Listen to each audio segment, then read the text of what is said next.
আপুরা মাঝে মাঝে কিছু কামিজ সেলাই করতে গেলে অর্থাৎ কামিজের সাইড ফাড়া সেলাই করতে গেলে এত বেশি ঝামেলায় পড়ি, কারণ হচ্ছে এগুলোতে কাপড়ের ভাঁজ পড়ে না। কাপড়ের ভাঁজ না পড়লে সাইড ফাড়া সেলাই করাটা একটা মুশকিল। দেখো, যখন তুমি কাপড়ের ভাঁজ পড়বে তখন টিপে টিপে সেলাই করতে পারবে, কিন্তু কাপড়ের ভাঁজ যদি না পড়ে সেখানে সেলাই করার টেকনিকের চাইতে কাটিংয়ের টেকনিকটা বেশি ফলো করতে হবে।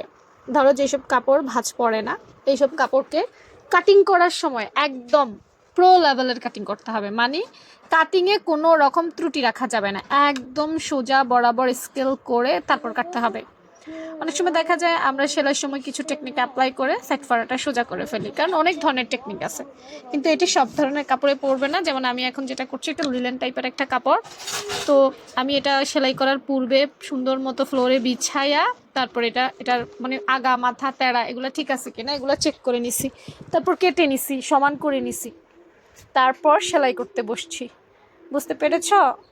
তো আসলে এক একটা কাপড় সেলাই করতে গেলে এক এক ধরনের অভিজ্ঞতা অর্জন হয়, এক এক ধরনের টেকনিক অ্যাপ্লাই করতে হয়। সবগুলো টেকনিক কিন্তু একটাতে কাজে লাগানো যায় না বা একই ভাবে কাজ করা যায় না। তো দেখো কেমন হয়েছে আপুর সাইড ফাড়াটা।